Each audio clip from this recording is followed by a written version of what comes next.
A funding crisis in Oklahoma that's forcing some school districts to move to a 4-day week has many education activists wondering whether the trend will continue spreading.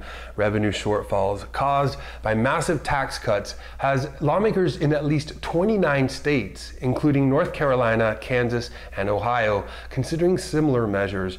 Studies on how 4-day school weeks affect student achievement are inconclusive, and while 3-day weekends may be good for morale in schools where parents can afford sports teams, tutoring, and childcare, the real impact is being felt by already struggling families. There's no question that a 4-day school week is a huge blow to working parents who rely on a traditional school schedule so that they can go to their jobs. And for students who depend on subsidized school meals, 1 day less of school each week may mean 1 more day per week with food insecurity. Shifting to a 4-day school week doesn't save districts much money, about 0.5% of total budgets. Rather, they're a recruitment tool for the nation's lowest paying positions during a critical teacher shortage.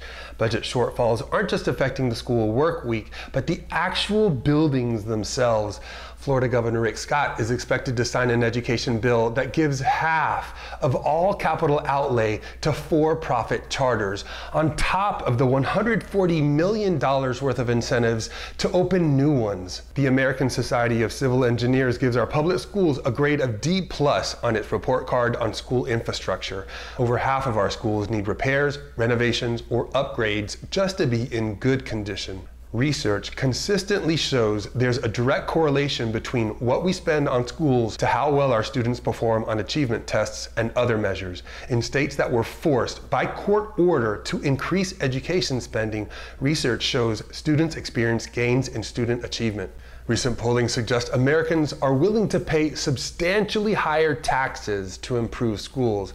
But rather than listening to the will of the people, politicians continue slashing taxes for billionaires and selling off schools to campaign contributors. It's time education budgets reflect what's good for children instead. If you found the information in this video helpful, go ahead and share it with a friend. And don't forget to click on the subscribe button so you can find me again.